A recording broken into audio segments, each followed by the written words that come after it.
Ayetila bila yo jeme fola lu yetamin na uluma wanjelo. Uluma wanjelo. Ayetila bila yo jeme fola lu yetamin uluma wanjelo. As nossas atividades do nono seminário anual de Ciências Sociais, tá? A gente agradece de novo a participação resistente de todas e todos.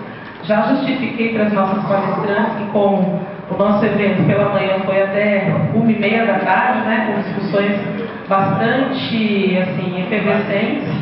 É por isso que a gente está começando essa parte da tarde fora do horário previsto. Então agora eu passo a palavra, né, para a mestre de cerimônias que vai compor a mesa. Boa tarde, pessoal. Sejam todas bem-vindas e bem-vindos no nosso quarto dia, na nossa quarta tarde de evento. E agora nós vamos iniciar a nossa mesa redonda sobre mulheres na política e lutas por cota para mulheres no legislativo. Para compor a mesa, eu chamo a nossa professora Marília Tavares, nossa, porque ela é aqui da UESC.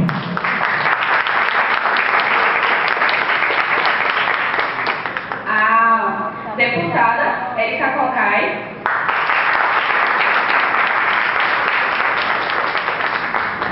E, por fim, a nossa querida professora Celina, professora do IFBA, do campus Ilhéus.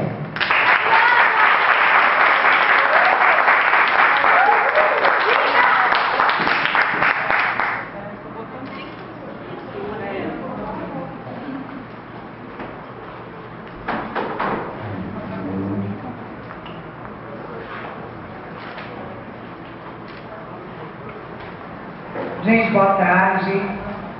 Boa tarde a todas e a todos. Meu nome é Celina Rosa, eu sou professora de Sociologia do IFBA Campus Ilhéus. E eu quero, em primeiro lugar, cumprimentar e dizer que eu estou muito satisfeita com a composição dessa mesa completamente feminina. Então, eu quero cumprimentar a professora doutora Maíra, que é minha colega, inclusive, de mobilização das ocupações estudantis, e agradecer profundamente a presença do deputada federal Érica Cocai. Eu sei que a vida dos parlamentares, neste momento difícil, anda tão atribulada, né, deputada, que para atender esse convite, só Deus sabe as artimanhas que a senhora teve que fazer para estar aqui com a gente. Então, assim, é com muita satisfação que nós a recebemos aqui na UESC para esse nono seminário de Ciências Sociais que tem como tema ações afirmativas no Brasil contemporâneo. E, além disso, eu quero agradecer também a professora Flávia Alessandra pelo convite e a professora Flávia Mello, né, porque acabou de chegar a Flávia Mello. Agradecer pelo convite, não só de construção desse seminário, mas também porque a gente acabou criando uma teia, uma rede de afetos, né? E eu acho que o tema desse evento, ele é muito importante, ele é fundamental. Primeiro porque, antes de falar do tema, eu quero parabenizar as alunas e os alunos que protagonizam contra as medidas desse atual governo, através das ocupações e formações, que é assim que eu entendo as ocupações, né? Porque é um mecanismo legítimo, diga-se de passagem, apesar de terem tantas vozes dizendo o contrário. Eu vejo que a ocupação, ela tem um caráter formativo para as alunas, para os alunos e para nós professores, né? Nós teremos outros e outras depois dessas ocupações. E assim, eu parabenizo a vocês porque nós vivemos as resistências e as lutas. Na nossa geração, a deputada federal Érica Cocai também veio da militância estudantil, do movimento estudantil, e eu também na minha formação, não só vim da militância estudantil, mas também da militância dentro das comunidades eclesiais de base. Só que nós não vivemos esse contexto que vocês estão vivendo agora. Então, vocês estão escrevendo um capítulo da história, né, que eu ainda terei de contar para os meus futuros netos, espero. Então, vocês têm toda a minha admiração e o meu respeito.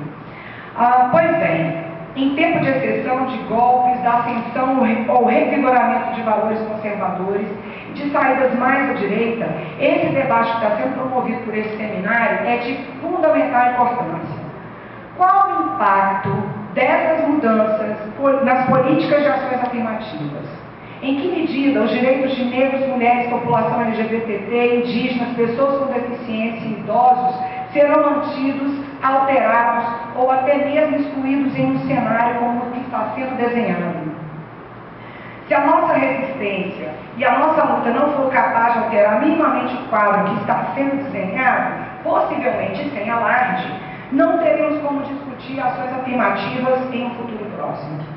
Já que o desmonte sistemático por parte de uma elite política branca, machista, homofóbica e a serviço do grande capital está sendo implementado de forma sistemática e covarde, digamos.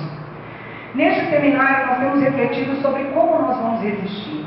Como nós vamos lutar para que os direitos garantidos através da luta de gerações que nos antecederam e que nós somos devedores dessas gerações, nós não podemos esquecer. Então, como resistir e lutar? Quais as armas? Pelas vias institucionais, como apontou o professor da UNB, Ivaí, na conferência de abertura, ou pelas vias marginais da institucionalidade, como salientou ontem o professor Casé? Guilherme Deleuze aponta no texto A Sociedade do Controle, e a interpretação que eu faço deste texto, é que todas as máquinas de guerra que nós inventamos contra a lógica capitalista são capturadas no momento seguinte, para serem usadas inclusive contra nós mesmos. Vejam vocês que estão na ocupação. Quantas vezes aquilo que vocês protagonizaram foi capturado para criminalizar o movimento de vocês? O que fazer então? Se a cada segundo, a cada minuto, as nossas criações potentes de resistência e de luta são capturadas e usadas contra nós mesmos. E eu não estou falando aqui de guerra, gente, no sentido literal do termo, não. É uma guerra de valores, de projeto de sociedade, de visão de mundo, né? É uma guerra sobre justiça, igualdade social, ou então que se entende que seja isso, e até mesmo de uma visão, de uma forma de fazer ciência. Né? Vejam vocês que nós, as ciências sociais, cada vez mais temos impedimentos para fazer pesquisa. Se a gente lida com gente, o conselho, né, digamos assim, de ética das universidades não permite que a gente faça pesquisa. Ontem o professor Casé relatou isso, né, a Marcinéia relatou isso, ou seja, daqui a pouco nós estaremos fadados a fazer revisão bibliográfica. Né? Ou então trabalhar minimamente com dados secundários, porque o que se entende hoje por pesquisa em ciências sociais tem sido cada vez mais, e penso eu que essa também é uma briga por que ciência, que tipo de ciência nós queremos fazer. Então, enquanto falamos de ações afirmativas para mulheres, que é o tema dessa mesa de hoje, várias mulheres, a cada 11 minutos uma mulher é violentada ou é estuprada no Brasil. Várias mulheres são violentadas, e não só uma violência que mata o corpo, mas que fere a alma. Né? Pierre Clastres fala isso num texto belíssimo chamado do etnocídio. A gente ontem falávamos do etnocídio e do genocídio, né? Mas o etnocídio é aquele que vai matar basicamente a cultura, os nossos valores. Né? E aí a gente tem vários tipos de violência sendo cometidos contra as mulheres neste momento que a gente está discutindo nessa mesa redonda.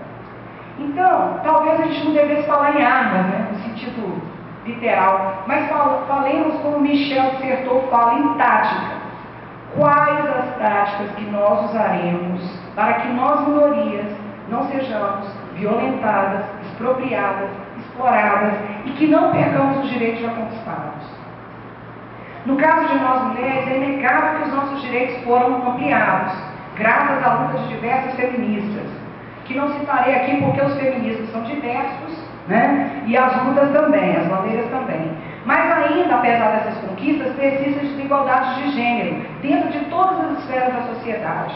No espaço doméstico, no mundo do trabalho, aqui no meio acadêmico, nós bem sabemos disso, e só vou dar um dado. Eu sou professora do Instituto Federal da Bahia, e tenho um projeto de PINA com alunos do integrado, que é para discutir o poder, para avaliar, levantar dados sobre o poder acadêmico dentro, o poder administrativo dentro do Instituto Federal. E pasmem, senhores e senhoras, o Instituto Federal conta com 21 campos. Desses 21, só tem 3 mulheres diretoras gerais. 20% apenas. Aonde as mulheres se encontram mais? Nas direções de ensino. Por quê? Porque a ideia de ensino está ligada a uma ideia moderna de maternidade, de cuidado. É onde as mulheres mais se encontram. mudar essa realidade? Então vamos lá. Na esfera política, que creio que a deputada federal Érica Cocai vai tratar, apesar dos avanços, existe um limite à igualdade. Por quê?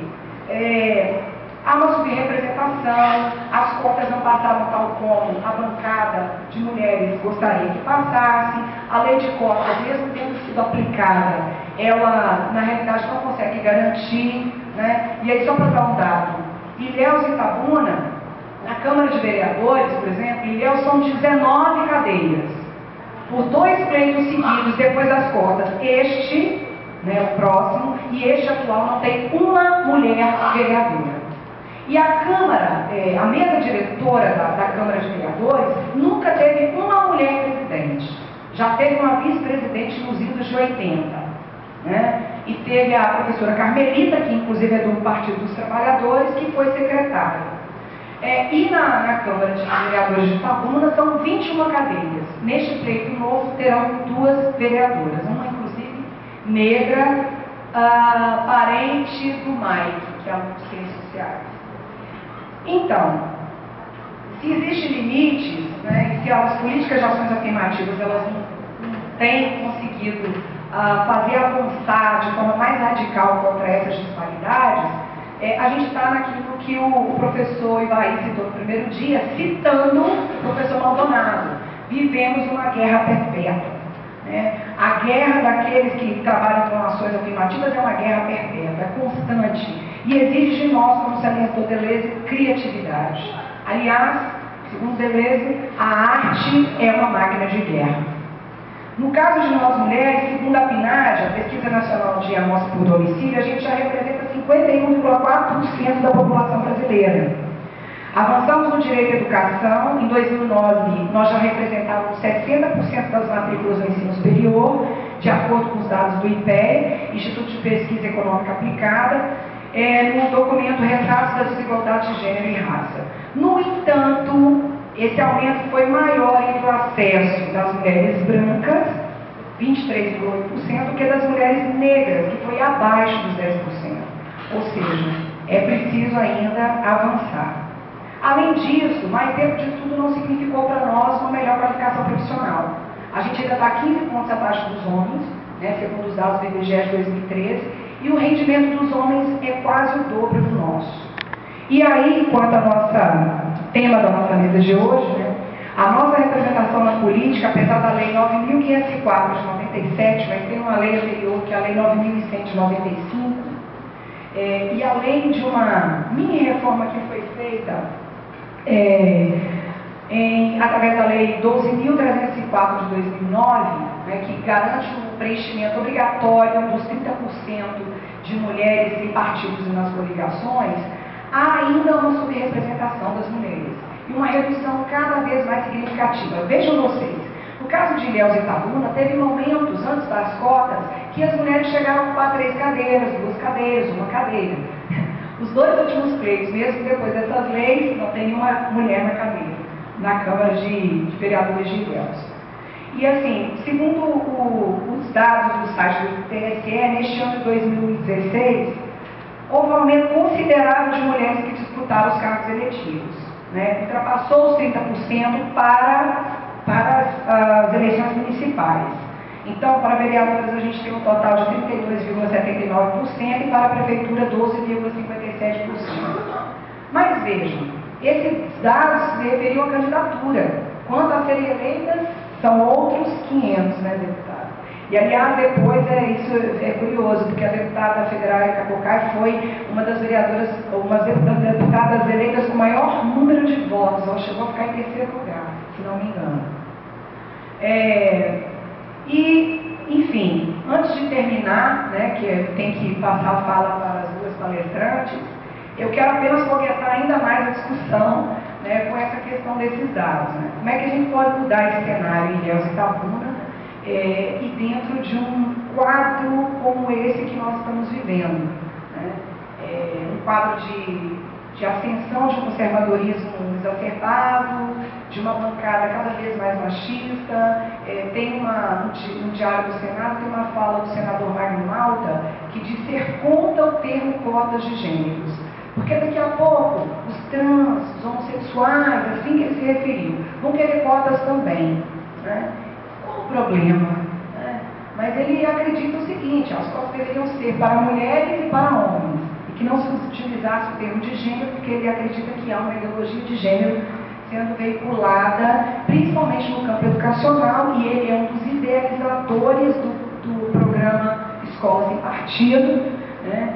E aí eu termino a minha fala então dizendo isso, né? A gente conquistou muitas coisas, mas a gente está numa guerra perpétua, a luta é árdua e continuemos na militância como tem ocorrido nos debates desse seminário.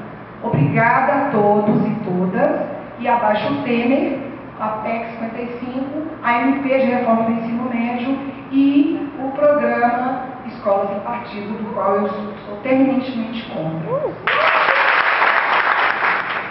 Eu queria saudar cada um e cada uma de vocês, saudar todas as pessoas e dizer que é muito bom estar aqui numa escola que está ocupada, que é uma forma horizontal, uma forma de exercer o pertencimento que nos foi tirado. Eu penso que vocês tiveram uma decisão judicial que foi contra a reintegração do posse, mas tem algumas decisões judiciais para você ver que existem frestas, que existem contradições e frestas que precisam ser ocupadas e alargadas.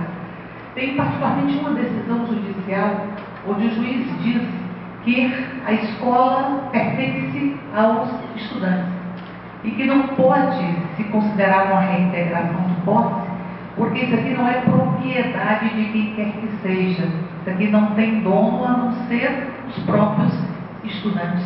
E portanto, diz que a reintegração de posse é arrancar a voz, é impedir o direito de manifestação. O direito de manifestação é o primeiro direito cassado, é o primeiro direito que se busca caçar em regimes de exceção. E nós estamos vivenciando uma ruptura democrática. Uma ruptura democrática, ela pressupõe uma ameaça a todos os direitos. Todos os direitos que são ameaçados e que eles tiram lascas destes direitos todos os dias. Porque a relação entre democracia e direitos, ela é umbilical. É o direito que leva a democracia para as dobras do nosso país e da nossa sociedade. É o direito que vai levando e carregando e potencializando a democracia, fazendo com que ela não seja, utilizando o termo de Boaventura, que ela não seja uma democracia de baixa intensidade, mas uma democracia de alta intensidade. Portanto, os direitos consolidam a democracia. E, ao mesmo tempo, sem democracia, os direitos não têm terreno para que possam se expressar, porque você esteriliza a nossa própria humanidade. Eu penso que os seres humanos se reconhecem em algumas condições. A gente reconhece a nossa humanidade, penso eu, na liberdade. Sem liberdade, é difícil que a gente possa exercer esta humanidade que nós iremos lembrar dela no dia 10 de dezembro, Dia Internacional dos Direitos Humanos, onde a gente lembra a Declaração Universal dos Direitos Humanos, a tentativa de se fazer um luto nos campos de concentração, dos fornos crematórios, das câmaras de gás. Então, portanto, nós reconhecemos a nossa humanidade na liberdade, mas também reconhecemos na luta, porque só o ser humano tem capacidade de transformação. Por isso, a gente exerce a nossa humanidade na condição de sermos sujeitos. Todas as vezes que eles querem que nós não sejamos sujeitos da nossa fala, do nosso corpo, da nossa vida, do nosso afeto, do nosso desejo, da nossa existência, do nosso ser, nós temos ferida a nossa própria humanidade. A nossa humanidade a gente reconhece na luta, porque a luta significa a condição de sermos sujeitos de nós mesmos e exercermos isso que só os seres humanos podem exercer, que é ter consciência da sua vida, pegar pelas mãos e transformá-la.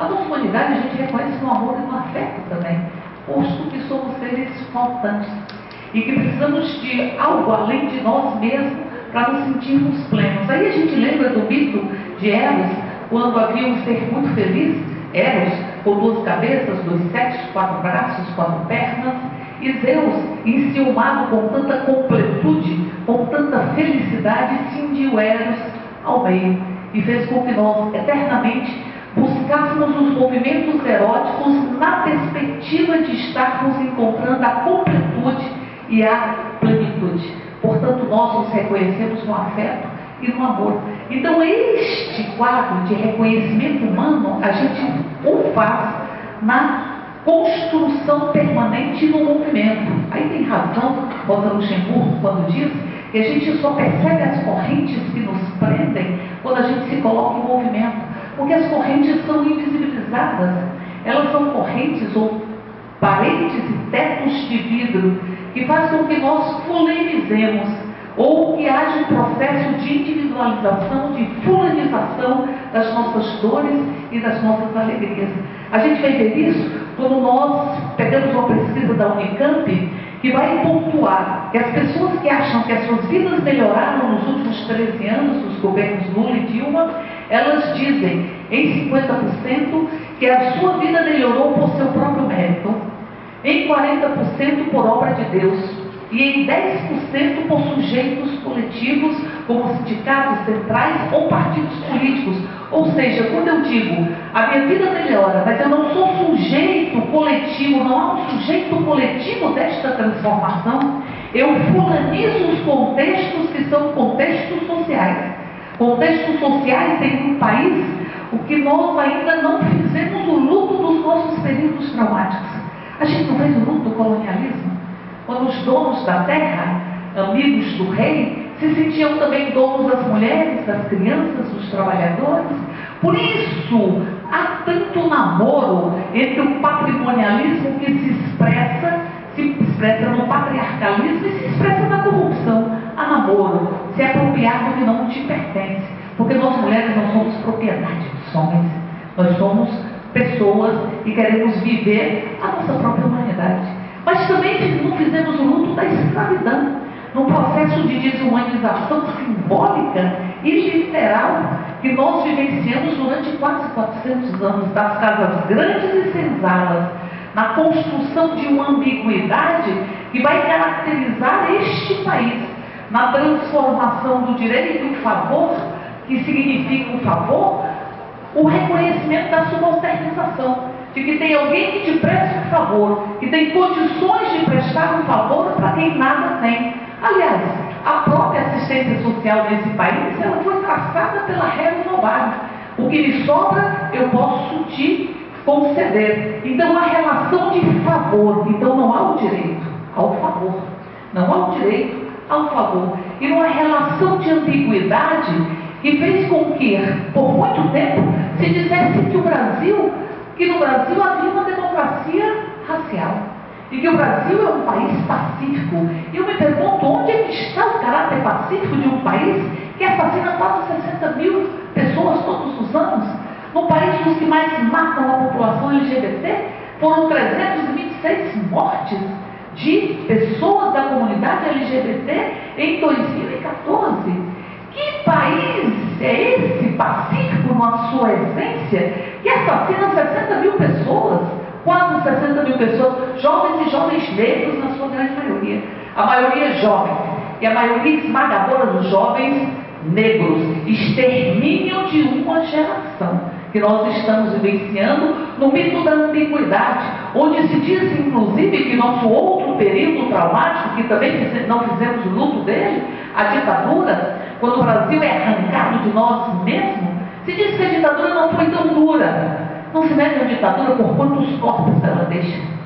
Se mede a ditadura por quanto ela fica na nossa contemporaneidade. Por quanto ela fica. E nós temos uma ditadura que vai se expressando de várias formas e vai tirando de nós mesmos, deste povo brasileiro, a condição de ser sujeito do seu próprio país e da sua própria história. Porque nós vivemos em um país que construiu um dos mais profundos aparelhos ideológicos do Estado, considerando a UPSER, que é o aparelho ideológico da grande mídia, que vai captura desejos. Desejo é coisa de gente.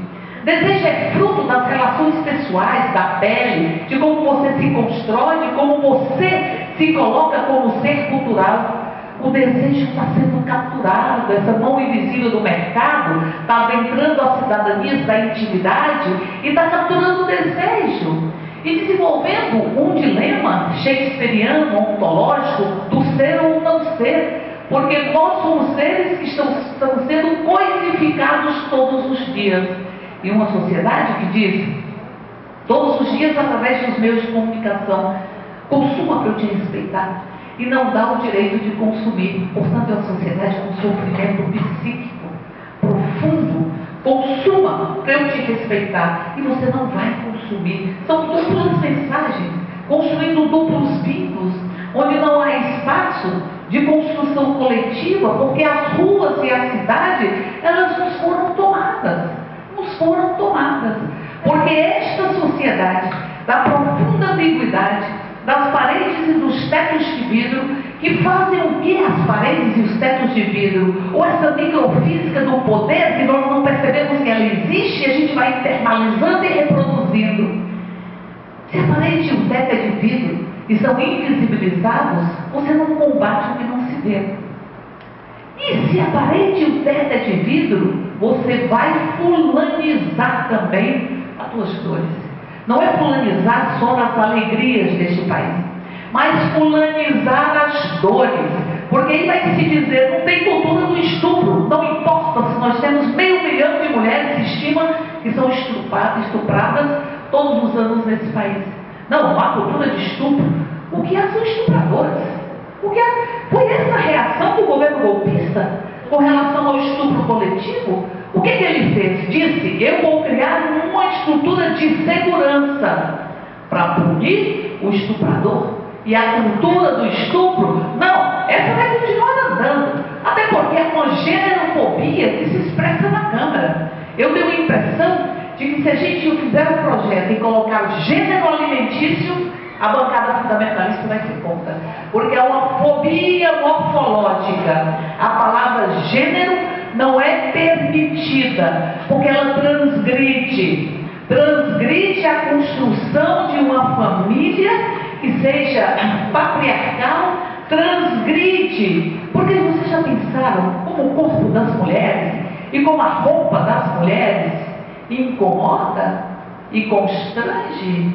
Como o corpo, nosso corpo, eles tendem a se apropriar dos estupros simbólicos, ao dizer o que temos que vestir, ao dizer como temos que ser, como nós vamos ser arrancadas de nós mesmas, numa cadeia que se expressa na violência sexual, que segundo os dados do SUS, vai apontar que 88% das vítimas de violência sexual são do gênero feminino, 75% crianças e adolescentes, mostrando que uma discriminação puxa outra e alimenta a outra. A sociedade machista é sociedade LGBTfóbica, é sociedade racista e é sociedade adultocêntrica, porque ela vai construindo uma concepção que é fundamentalista e absolutista, que diz, a minha família é a única família.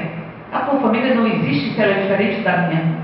A minha forma de amar é a única forma de amar. A minha religião é a única religião que é permitida.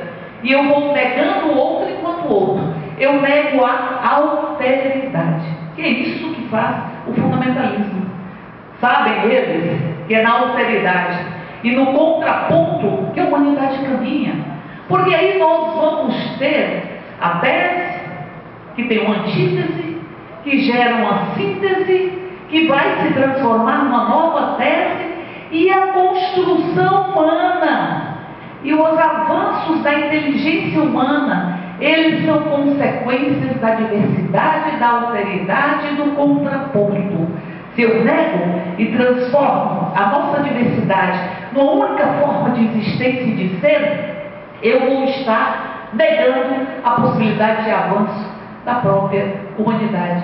Mas aí nós temos os aparelhos ideológicos que capturam o desejo, capturam o sagrado, ou a grande mídia captura o sagrado, captura o desejo e se apropria de nós mesmos e do nosso pensamento e das nossas lutas. Vocês já perceberam como o mercado se apropriou do 8 de março? O 8 de março não é dia de entregar botões de rosas, embora nós temos tanto das rosas. Mas o dia 8 de março é dia de lembrar a luta das nova-iorquinas que lutavam pelo tempo. E nós queremos lutar pelo tempo. Nós queremos lutar pelos recursos, nós queremos lutar pela liberdade, nós queremos lutar pelo tempo. Por isso a reforma da Previdência, ela arranca o nosso tempo e domina o nosso próprio tempo quando ela não considera a dupla e a tripla jornada. E dizem eles, isso vem porque nós reconhecemos os avanços femininos ou os avanços das mulheres, como se apropriam do discurso, como se apropriaram do discurso para dizer que eram contra as cotas para os negros, e eles diziam, não, isso é racista, e os negros vão ser responsabilizados pelo racismo da sociedade, como nós somos responsabilizadas pela violência que nos atinge, nessa cadeia de dominação que se expressa no estupro, o estupro simbólico e o estupro literal. Quando você nega o direito de escolha, nega o direito ao não, porque o nosso não, ele passa pelo crivo do que o homem escuta, e como ele entende, não é não, não é não. Nós temos direito à escolha, o direito à nossa própria sexualidade, ao nosso próprio corpo, ao nosso próprio desejo, e tudo isso é negado. E depois que é negado, a nossa fala não é escutada. A nossa fala não é escutada. E depois que a nossa fala é dita, nós somos culpabilizadas, porque fomos vítimas de um estupro. Percebam que cadeia de dominação que vai se esgueirando e que vai sendo construída nesta dita fulanização, nessa tentativa de se apropriar do que não lhe pertence, nos lembrando, como disse, que não fizemos o luto do colonialismo, nem da escravidão, nem da ditadura, e a gente convive com os pedaços do colonialismo, da escravidão e da ditadura. E neste contexto de sofrimento psíquico, de cultura da fulanização, de cultura da culpa, que é instrumento de dominação. Quantas vezes as mulheres não se sentem culpadas porque não são perfeitas nas várias atividades que a sociedade impõe a ela? São as discriminações que a gente não mede, só se sente. Quando o menino adoece, ou quando a mulher larga o menino em casa para ir trabalhar e o menino chora, ela se sente culpada. É como se a sociedade dissesse, vai, ocupa teu espaço público, mas seu filho não pode adoecer, mas você tem que estar disponível para o seu marido, mas sua casa tem que estar perfeita. São as ditaduras da perfeição que vão sendo entranhadas, que vão sendo apropriadas, que vão tomando o corpo, a vontade e a vida das mulheres nesta microestrutura e nessa microfísica, utilizando um termo de Foucault, microfísica do poder. E quando as mulheres não exercem a perfeição de todos os papéis que se lhe impõem, se sentem culpadas. E as mulheres se sentem culpadas quando negam a relação com o seu marido, com o seu namorado, porque não querem ter a relação. Ou se sentem culpadas quando o menino chora, ou se sentem culpadas quando a casa não está perfeita, e nós vamos convivendo com a culpa, que é um dos instrumentos mais presentes nesta sociedade, e invisível que é, internalizado que é, de dominação, que é a sociedade do medo. A sociedade que naturaliza a violência e que a espetaculariza, naturaliza e espetaculariza. Ou liguem os programas de televisão, alguns deles que vivem da espetacularização da violência, talvez para que nós não percebamos as violências que nos atingem, que a gente vai percebendo depois, porque até pouco tempo a gente considerava que violência contra a mulher era a que deixava marca na pele. Mas tem uma que deixa marca na alma, e que é tão desestruturante e tão cruel como a que deixa marca na pele. A violência que deixa marca na alma. Há pouco tempo nós não reconhecíamos que havia uma violência obstétrica, quando a mulher não sabe o que vai acontecer com o seu corpo na hora do parto, e ela não é informada de quais são os procedimentos e por que os procedimentos existem, que ela é amarrada e que ela não pode expressar a sua dor, não é dona da sua dor, e que escuta o pilhérias e uma série de comentários que são depreciativos. Uma violência obstétrica, do dom do poder e do dom do saber de uma sociedade que constrói o dom do saber e que, para além do genocídio, para além do etnocídio, tem um epistemocídio, porque nega o conhecimento do outro, nega o conhecimento do menino, nega o saber que existe e que é construído pelas suas vivências e a sua forma de ser. E educar é troca de saber. É troca de saber. Não é uma relação essa da escola sem partido, que menino é manipulável e que menino não existe. Ele é apenas um receptáculo vazio que eu vou jogando uma lógica conteudista que ele tem que engolir. É um processo fundamentalista. Esse fundamentalismo que vem do sofrimento psíquico, da sociedade do medo. Porque se tem medo, e a condição e a cultura do medo, ela leva e ara o terreno para soluções de força, para soluções da ordem bruta, da ordem que não é a ordem dialética e construída, mas da imposição das soluções imediatas e brutas para se resolver, porque há medo na sociedade, há medo das noites, há medo das ruas, e nem rua nem noite foram feitas para que nós temêssemos. E veja, isso que nós estamos, quando nós estamos na rua, ninguém sabe quem nós somos.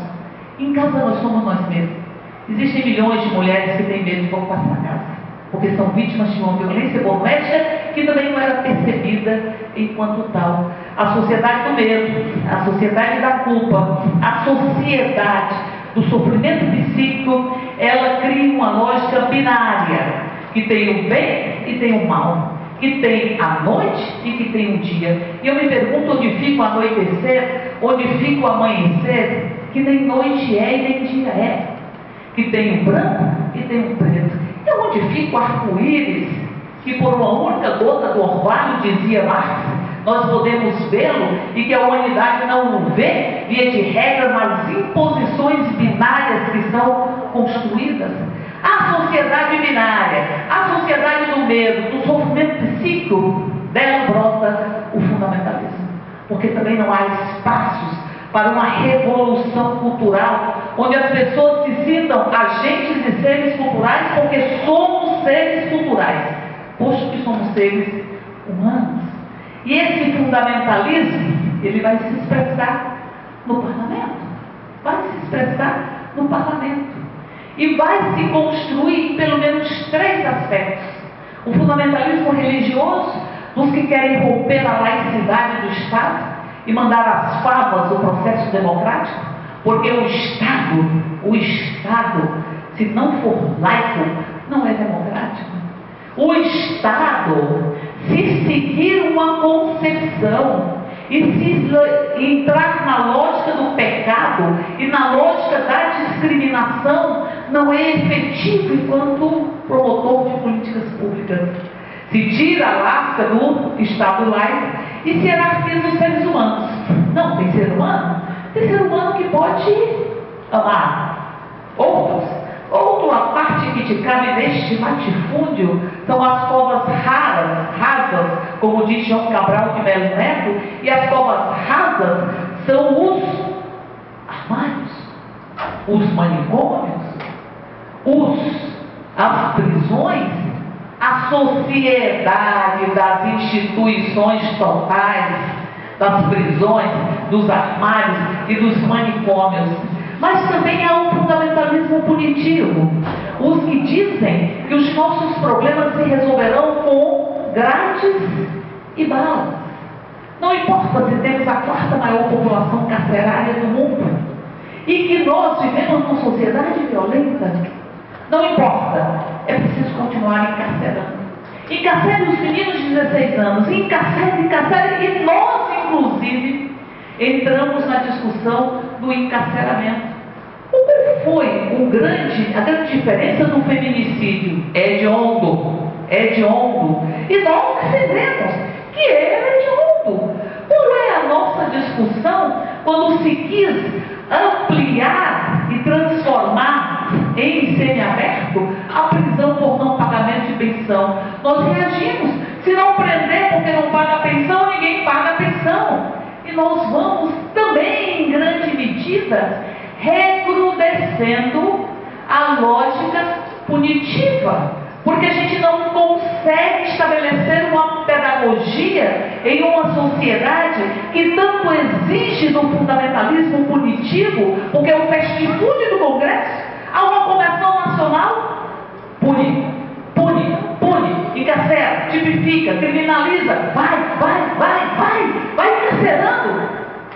E nós temos essa população carcerária que toda a sociedade sabe que é um cárcere que não reintegra harmoniosamente a sociedade, que não ressignifica as vidas, que não interrompe trajetória delituosa, mas é a solução pronta. Encarcera. E temos o fundamentalismo punitivo, daqueles que acham que os fins até justificam os meios, desde que se encarcere, desde que se diga: este é o bandido. E eu espetacularizo para dizer: não, você que faz tantas transgressões éticas, não, você não, esse é o bandido. Porque quando eu divido e faço binarismo, eu também dou um conforto. Eu digo: não, tem um manicômio. Se você não está no manicômio, você não é louco. Se você não está na prisão, você não é do mal. Não foi assim que foi usada e se dialogou com a população quando se discutiu no plebiscito a comercialização das armas? Você é um cidadão do bem. Você é um cidadão do bem. Por isso você precisa e tem o direito de comprar a sua própria arma. Então, portanto, o fundamentalismo punitivo, o fundamentalismo religioso se aliam com o fundamentalismo patrimonialista, que é o patrimônio acima de qualquer coisa, que são os ruralistas, que querem tirar a homologação das terras indígenas e quilombolas e que querem ampliar as suas cercas para fincar as suas estacas nas terras indígenas e quilombolas e que fincam suas cercas na Constituição e na nossa brasilidade. São os que querem tirar os direitos trabalhistas.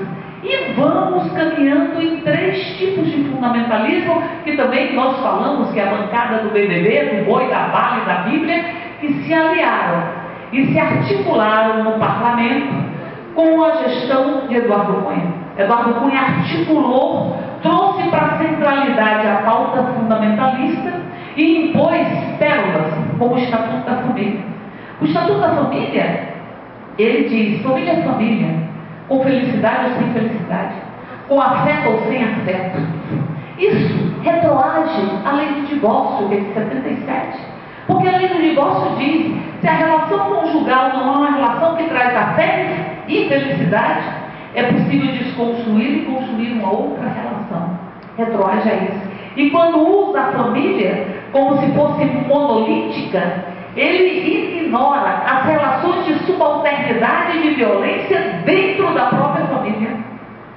Ele ignora o que diz a Lei Maria da Penha, o que diz o Estatuto da Criança e do Adolescente, a Lei Menino Bernardo, que proíbe o castigo corporal e tratamento degradante às crianças e adolescentes, o Estatuto do Idoso, porque idoso, criança e mulher sofrem a violência, na sua esmagadora maioria, dentro de casa. Por isso ela desconstrói. Porque em casa, como disse, nós somos nós mesmos. E são mulheres que todos os dias são retiradas delas mesmas. Se arranca um pedaço dela. E ela vai vendo, em determinado momento, olha para dentro de si e vai perceber que não ficou ninguém. Ela se transformou no espelho do desejo do outro. Mas ela não é ela. Ela não é pessoa. Ela não lhe pertence mais. E quando ela diz: espera lá, dê meu corpo de volta, dê minha vida de volta, ela sofre a brutalidade que se expressa no feminicídio, que cresceu nos últimos 10 anos para a população e mulheres negras em 54%, ao passo que diminuiu para mulheres brancas, para que nós não esqueçamos que a sociedade fascista é uma sociedade racista, LGBTfóbica e machista, porque perde noção de humanidade.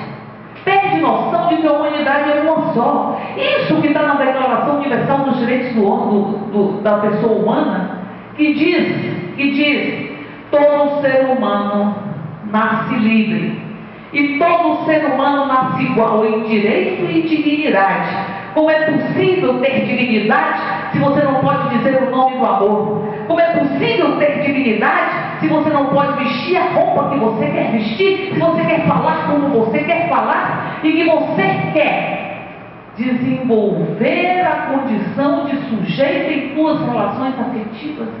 Como é possível viver a dignidade sobre a violência que tira você de você mesmo e que faz com que nós tenhamos, neste momento, a luta pelo direito de ser com um caráter extremamente revolucionário? A sociedade que coisifica, que transforma em mercadoria, que mercantiliza teu corpo, que mercantiliza a tua fala, que mercantiliza,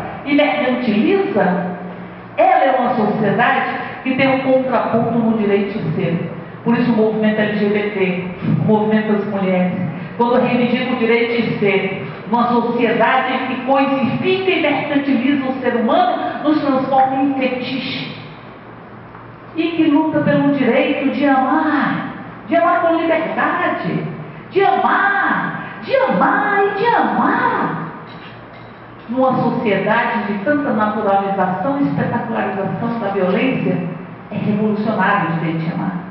O direito à cidade, nas cidades da especulação imobiliária, onde as nossas relações e a nossa moradia se transformam em instituições totais. Porque ali, a sociedade do medo, ela faz com que você more em uma casa, você não precise ir para um lazer fora dela, porque o condomínio, ele tem tudo. E é cercado, como cercam as escolas.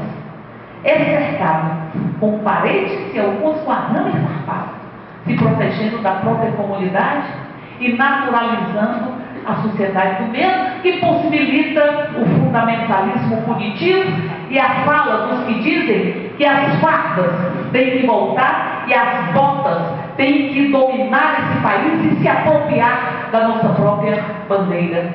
Porque a nossa bandeira não pode ser apropriada pelos que dizem que tem que voltar à ditadura militar.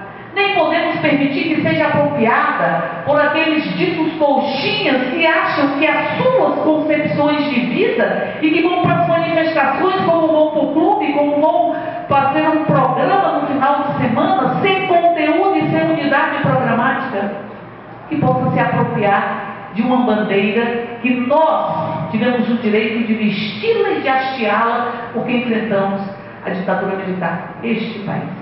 Então, portanto, nós vamos viver os fundamentalismos se aliando e a nossa dificuldade de que nós possamos sair das nossas caixinhas e organizarmos um grande movimento com unidade programática para que nós possamos fazer com que a nossa democracia representativa e a nossa institucionalidade nos contemplem. A discussão entre institucionalidade ou não, eu penso, nós temos que ocupar todos os espaços, institucionais ou não institucionais. Mas as soluções não vêm dos espaços institucionais por si só. Elas vêm da democracia direta, da democracia participativa. Ela vem deste processo, que é coisa da segunda modernidade, de uma discussão e de ações horizontalizadas, que não tem sindicato, que não tem associação como mediadoras, e que estão surgindo nesta etapa, uma segunda modernidade, ou pós-modernidade, ou modernidade líquida, como queiram, que vai contra a lógica da modernidade, da causalidade e das construções, que são construções com direção e com porta-voz. Por isso, nós estamos vivendo, neste momento, a necessidade de aprimorarmos a nossa democracia participativa para que nós possamos ter uma democracia representativa e possamos colocar no prumo as institucionalidades. Que pouco se importam os que estão no poder e que estão impondo o seu programa, derrotado 4 vezes nas urnas, e estão pondo a partir de uma crise institucional sem precedentes nesse país. Sem precedentes nesse país. Pouco importam as instituições. Nós e a elite desse país, que é a elite mais cruel da América Latina, tem razão, Darcy Ribeiro, é uma elite que se utilizou do estupro de índias, do estupro de negras. É uma mestiçagem que em grande medida veio do estupro e veio da violência contra as mulheres. Como instrumento de dominação, essa elite pouco importa as estruturas e as formalidades democráticas. Essa elite reagiu de forma nervosa e histérica quando Dilma encaminhou para o Congresso o projeto de criar um grande conselhão. Diziam que era um soviet da União Soviética de 17, que era a lógica bolivariana. Essa elite, neste fundamentalismo, quis que a Dilma vetasse a pílula no dia seguinte, no projeto de atendimento às vítimas de violência. E nós tivemos pelo menos 2 reuniões com todos os ministros, porque faltava uma semana para o Papa chegar no Brasil. E se dizia, é preciso vetar. A Dilma sancionou. A Dilma não caiu pelos seus erros, que são vários. Caiu pelos seus acertos. E caiu pelos seus acertos, em grande medida, porque não dialogou com o conjunto da sociedade civil e porque não fez a disputa de narrativa que nós temos que fazer. Então, neste quadro, onde o fundamentalismo está na gênese do golpe, e que o golpe está pagando as suas contas com 3 vertentes. A vertente de entrega do país. Entregar o papel moeda. Aprovar uma medida provisória em que o papel moeda pode ser feito com empresas fora do Brasil, contratadas sem licitação. Entregar o pré-sal. Entregar as elétricas, as que dão lucro. Entregar o fundo de universalização da energia, de onde saiu luz para todos. Um deles tem mais de 20 bilhões de reais. É um fundo público entregue para a iniciativa privada. E vão entregando. Porque é um Estado mínimo para o povo. A PEC 55 é isso. E ela vai caminhando junto com a reforma da Previdência, que vai impedir o pobre de se aposentar. Porque onde é que nós temos uma população que vive sem saneamento, que vive sem assistência à saúde, sem alimentação adequada, que tem expectativa de vida de mais de 60 anos? Não tem. Tem regiões do Nordeste brasileiro que tem expectativa de vida de 60 anos. Esses não vão se aposentar. E são os que entram mais cedo no mercado de trabalho. Portanto, a reforma da Previdência, a PEC 55, elas dialogam com a reforma, a medida provisória do ensino médio. Tirem sociologia, tirem filosofia, porque isso aprende a gente a interpretar o mundo, que Marx dizia, já interpretar o mundo, vamos transformá-lo. E eu diria, vamos transformá-lo e vamos interpretar ao mesmo tempo, porque nós não estamos na relação de casualidade. Nós temos que interpretar, contextualizar, e nós vamos criar os que pensam e os que trabalham. E tem vários outdoors que dizem, não pensem em crise, mas diz, não pense em trabalho, não pense em trabalho, não pense em trabalho, não pense em trabalho. São os apertadores de parafuso e essa apartação de quem pensa e quem trabalha, eles querem impor à nossa sociedade. E neste quadro, lutar pelas ações afirmativas, significa primeiro reconhecer que há um déficit nesse país e que isso não é natural. Reconhecer as paredes e os tetos de vidro. A cota para as mulheres entrarem no parlamento não é cota para compor nominata para a eleição, porque isso é colocar mulher para eleger homem. Ou não é? Agora, como os 30% têm o rigor da justiça, os partidos desesperadamente só vão colocar procura-se mulheres para compor a nossa nominata e nós não temos que diminuir o número de homens. Porque se tem direito a 10 candidatos e só tem uma mulher, não vai ter 9 homens, vai ter 3 homens. Então eu preciso pegar as mulheres e colocar. e como é prático, e vão se apropriando do nosso próprio discurso, como se apropriaram das empregadas domésticas. E dizem, não lute contra, não lute para você ter direitos, porque vai ser pior para você, você vai ser demitida. Não, se você quer se aposentar, apoie a retirada do seu direito de se aposentar com 60 anos. Apoie a reforma da Previdência. Não é isso a discussão da PEC 55? É o remédio amargo para curar. Para curar quem, cara pálida? Porque o Brasil, quase 1 trilhão de reais do que esse país arrecada vai para o sistema dos rentistas, para pagamento de juros e serviços da dívida.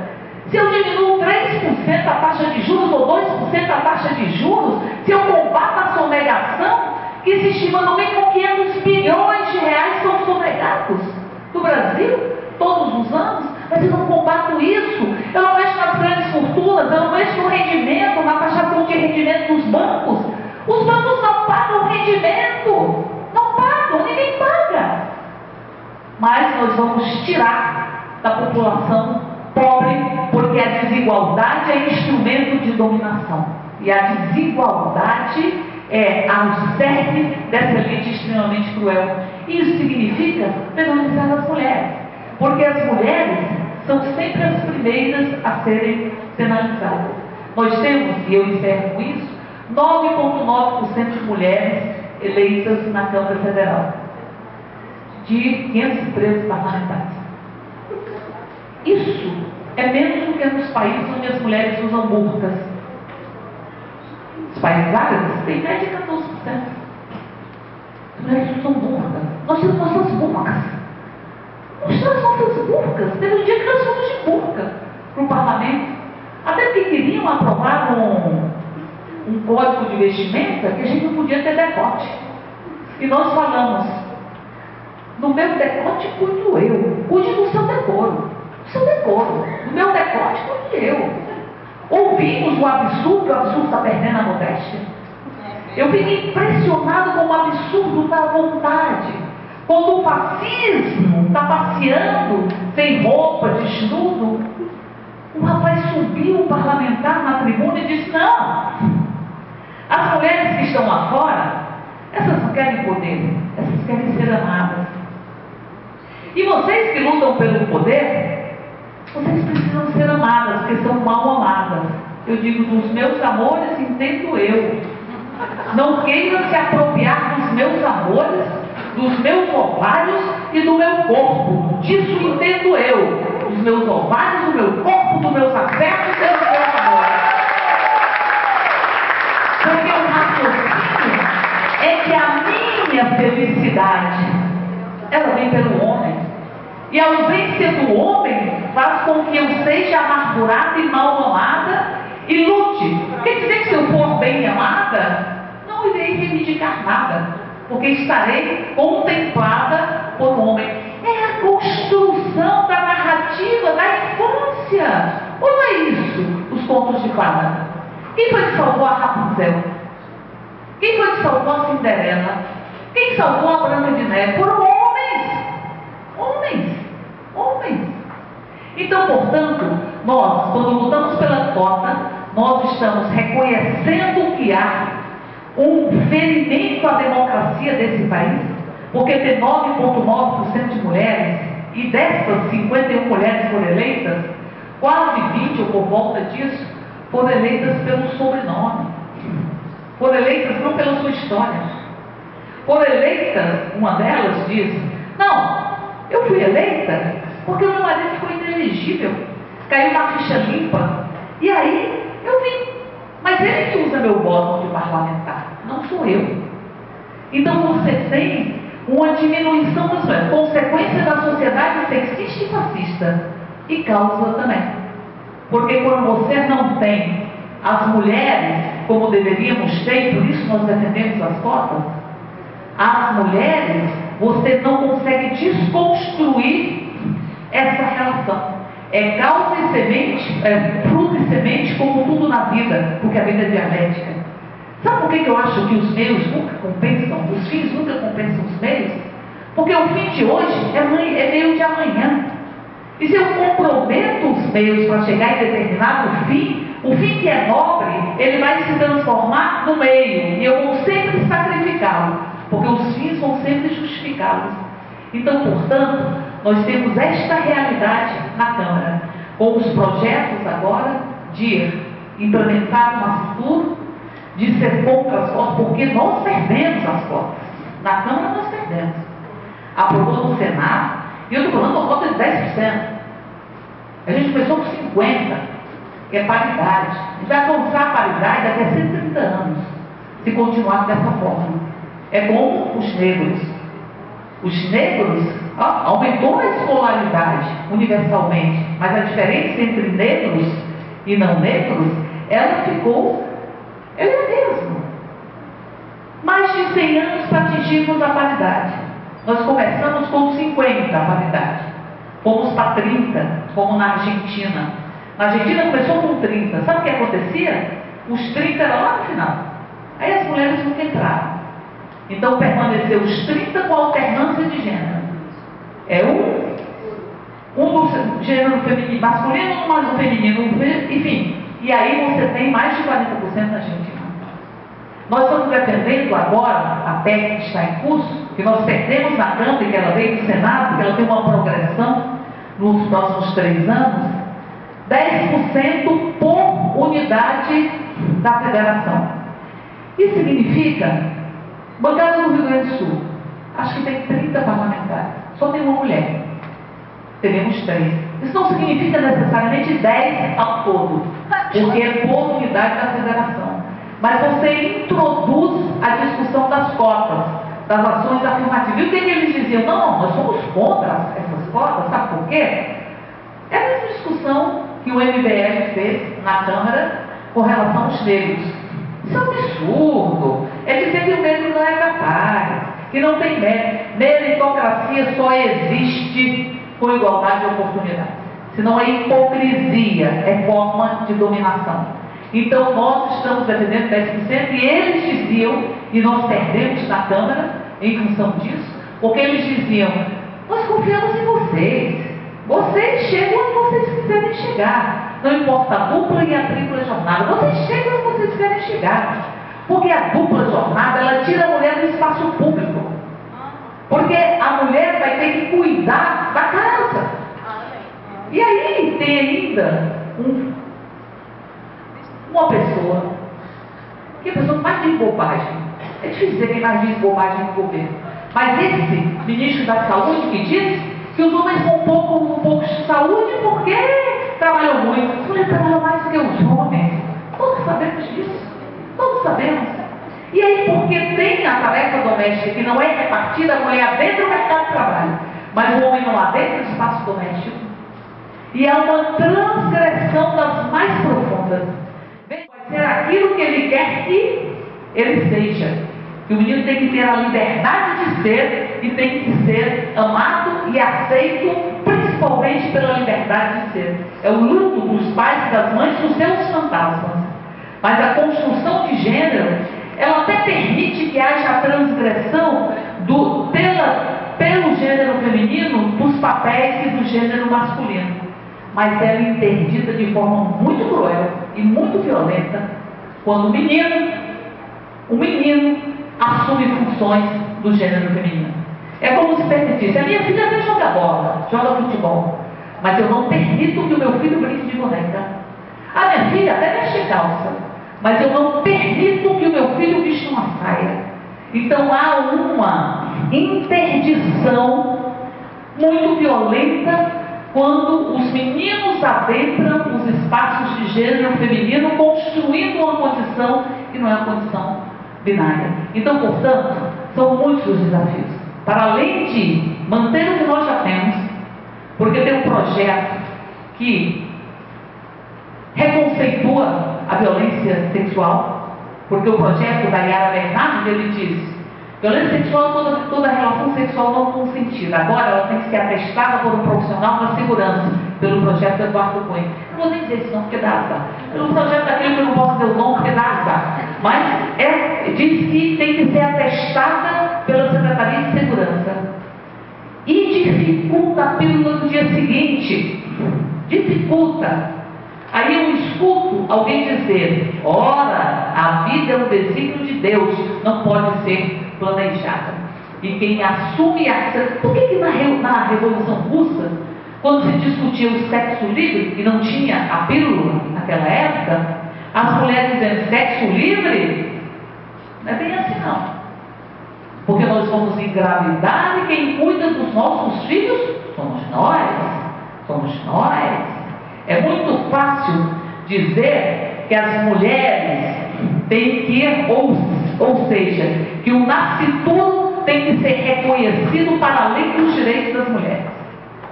O difícil é você admitir numa sociedade cidadã e democrática que você tem que penalizar as mulheres e transformar a mulher no útero. Nós não somos só um útero, nós somos pessoas. Nós não somos só um útero ambulante e invisibilizadas enquanto pessoas, somos pessoas. Dizer que o estuprador tem que reconhecer o menino é transformar o estupro em um sofrimento sem fim. Porque o pai do seu filho e da sua filha, você tem relação com ele pro resto da vida. E obrigar o estuprador a reconhecer o filho é desconsiderar a mulher. É o mesmo raciocínio: mulher vítima de exploração, menina vítima de exploração sexual. O homem casa, se casou, está sanado o problema. É um desrespeito, uma invisibilização das mulheres. Por isso eu encerro lembrando Simone Beauvoir, que diz: mulheres, o que é que nós queremos? Nós queremos o poder. Não é o poder contra os homens, nem o poder de dirigir-nos, digo eu, instituições falidas. O poder de sermos nós mesmas.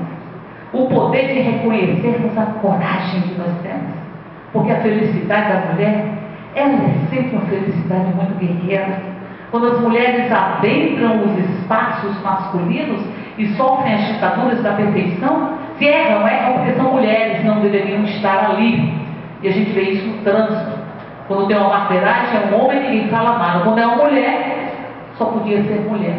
A ditadura da perfeição que atinge as mulheres. Pois as mulheres, quando adentram os espaços de poder e de poder para serem elas mesmas, elas o fazem com muita competência e a nossa felicidade é muito guerreira. Porque nós carregamos uma coragem que a sociedade nega. E quando a gente as reconhecer de fato, nós vamos transformar o mundo. Porque quando a gente se coloca em movimento, a gente vai arrastando o mundo e vai fazendo que nem os panteras negras, estadunidenses, que diziam: o poder do povo, eu digo o poder das mulheres, vai fazer um mundo novo. Porque carregamos coragem e carregamos um amor pela liberdade. Por isso, moço, dá licença, nós somos mulheres, nós somos do gênero feminino e nós queremos estar em todos os lugares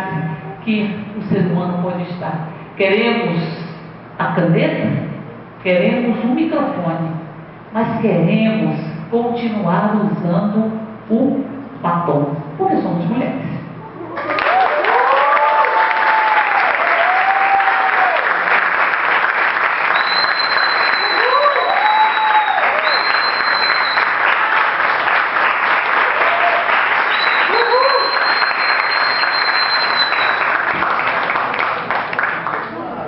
Bem, pessoal, para aqueles que chegaram depois, então, sejam bem-vindos e bem-vindos a todos e todas. E agora eu vou passar a palavra para a professora doutora Maíra. Maíra, vou começar a controlar seu tempo. Fique à vontade para fazer uso aqui, lá embaixo. Obrigada, Celina. Antes de mais nada, eu queria agradecer muitíssimo a organização do evento e parabenizar também, em especial na figura das professoras Flávia, Flávia Alessandra e Flávia Cristina. É um evento de um tema essencial para ser debatido, em especial na nossa universidade, em especial na nossa região.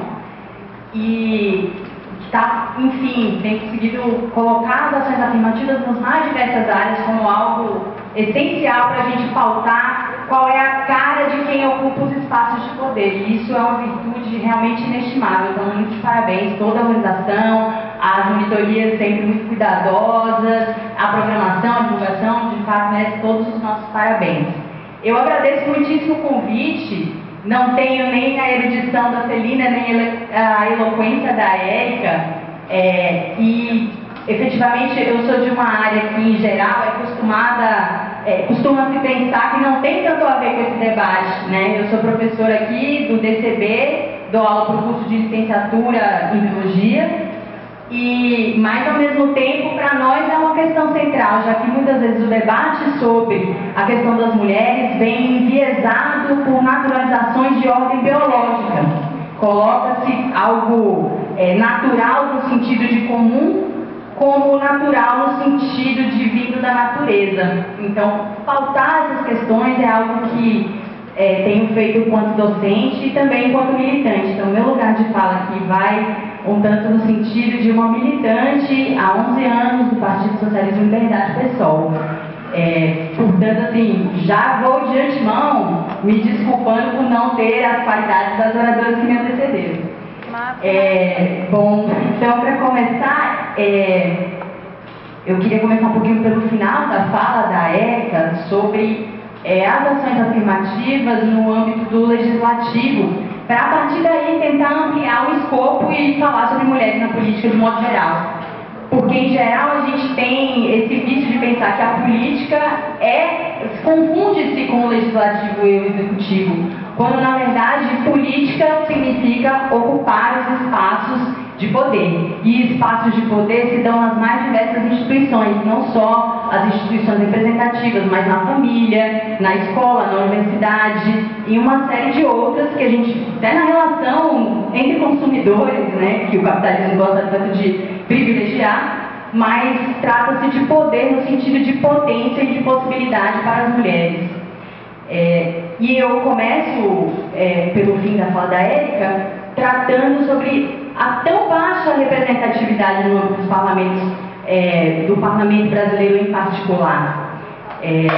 A União Interparlamentar, que é uma organização que envolve uma série de câmaras pelo mundo, estruturou, eu não gosto muito de rankings, mas eu acho que vale a pena assim, a gente fazer uma referência da posição do Brasil frente a outros países, a proporção de mulheres ocupando espaços no parlamento. Eu não sei se vocês já tiveram acesso a esse dado, mas de acordo com a UIP, essa União Interparlamentar, o Brasil ocupa, eu não sei nem falar esse nome em termos ordinários, eu sempre fui, depois do 60º eu já me perco, mas a posição número 154, alguém sabe me ajudar? Fala como é que fala? 154ª, acho que é isso, né? Posição, o penúltimo país na América Latina em termos de representatividade feminina, perdendo somente para o Haiti, que é um país que passou por uma série de violências históricas, muito em retaliação à gloriosa revolução que fizeram, anticolonial e anti-escravista, que não tem, infelizmente, nenhuma mulher no seu parlamento. Tirando o Haiti, o Brasil é o último país da América Latina. E também ficando muito atrás dos países, eu não falaria só dos que usam burca, mas eu gostaria de falar dos países árabes em geral, porque tem muitas experiências dos países árabes que, muitas vezes, por conta de uma afirmação da identidade islâmica, a gente acaba fazendo injustiça e acreditando que a identidade islâmica por si é uma identidade que está eivada de machismos, quando a gente sabe que as mulheres muçulmanas têm experiências riquíssimas de combate ao machismo sem abrir mão da sua identidade, por exemplo, ao usar o véu, o hijab. Então tem todo um debate sobre isso e eu gostaria de me referir mais à frente a uma experiência em especial que é a das mulheres curdas, mas eu vou falar mais à frente sobre isso. Portanto, o Brasil fica muito atrás de vários países do Oriente Médio, muito atrás dos países da América Latina, muito atrás dos países africanos, que inclusive o ranking é liderado pela Ruanda, que também por conta do racismo nosso de cada dia, isso acaba muitas vezes invisibilizado, o papel da reconstrução da Ruanda por meio das mulheres ruandesas foi essencial e faz com que ela ocupe hoje a maior representatividade feminina no mundo dentro dos parlamentos. Portanto, essa questão, por que a gente ocupa essa posição tão vergonhosa em termos de representatividade? E é a partir daí que eu queria construir um pouco da fala. Porque, em geral, a gente sabe, como bem coloca a bancada do boi, da Bíblia e da bala, vai procurar atribuir essa baixa representatividade a uma naturalização de delicadeza, fragilidade, da incapacidade das mulheres ocuparem esse espaço. Que melhor síntese não há em relação a como se referem à primeira-dama, né? Volta o primeiro-damismo do Brasil, que as mulheres devem ser belas, recatadas e do lar. Essa é a primeira justificativa que vem para isso. E essa, evidentemente, o movimento de mulheres, especialmente do último ano para cá, tem conseguido rechaçar com veemência. Que nós não somos belas, recatadas e do lar. Que a nossa beleza, mulher bonita, é aquela que luta. Mulher bonita é aquela que consegue se postar todos os dias frente aos desafios. Isso é a beleza de ser mulher hoje. Então, essa explicação nós rechaçamos. Nós não aceitamos essa explicação. Parte da explicação tem a ver com muitas das coisas que Érica já levantou aqui. Parte dessa explicação tem a ver com a histórica divisão sexual do trabalho. Que tipos de trabalho nos atribuem? E junto dessa divisão, a gente tem uma série de construções de comportamentos que são normalizados. Normalizados não no sentido de dizer que isso é algo que deve ser, mas que é considerado como padrão e que são extremamente comuns. Portanto, se a gente passa por um processo de intensa violência doméstica no Brasil, que muitas vezes vem travestido não, uma palavra muito ruim, mas vem encoberto com um discurso de que a violência doméstica, ela em geral tem a ver com o fato das mulheres não deverem ocupar o espaço que elas ocupam. Muitas vezes a violência doméstica vem encobrindo o que eles chamam de crime passional. Ele era muito apaixonado por ela, então ela largou o companheiro, o marido, o namorado, e ele ficou louco e matou. Ficou louco e agrediu, perdeu a cabeça, coitado, né? Então a violência doméstica tem a ver com essa naturalização do crime passional. Além da violência sexual, que a gente sabe que é um crime extremamente subnotificado, porque poucas das mulheres têm a coragem de vir a público para denunciar, seja a violação através da consumação do ato sexual, que tem sido mais intensamente rechaçado, mas que muitas vezes se dá até mesmo dentro de casa. Assim como o tipo de violência sexual que, em geral, não era até pouco tempo atrás considerada violência, que é a violência ligada ao não consentimento, ao dizer não a um beijo, dizer não a um toque, dizer não a um avanço de sinal, a famosa mão boba, né? Portanto, esse tipo de comportamento era considerado natural e circunscrito ao âmbito doméstico, portanto impassível no debate, no âmbito do público, porque era coisa de intimidade. Intimidade não se expõe. Essa é uma questão pessoal e não política. E as mulheres conseguiram avançar no sentido de debater que o pessoal é político. O pessoal também é político. E é importante que seja debatido.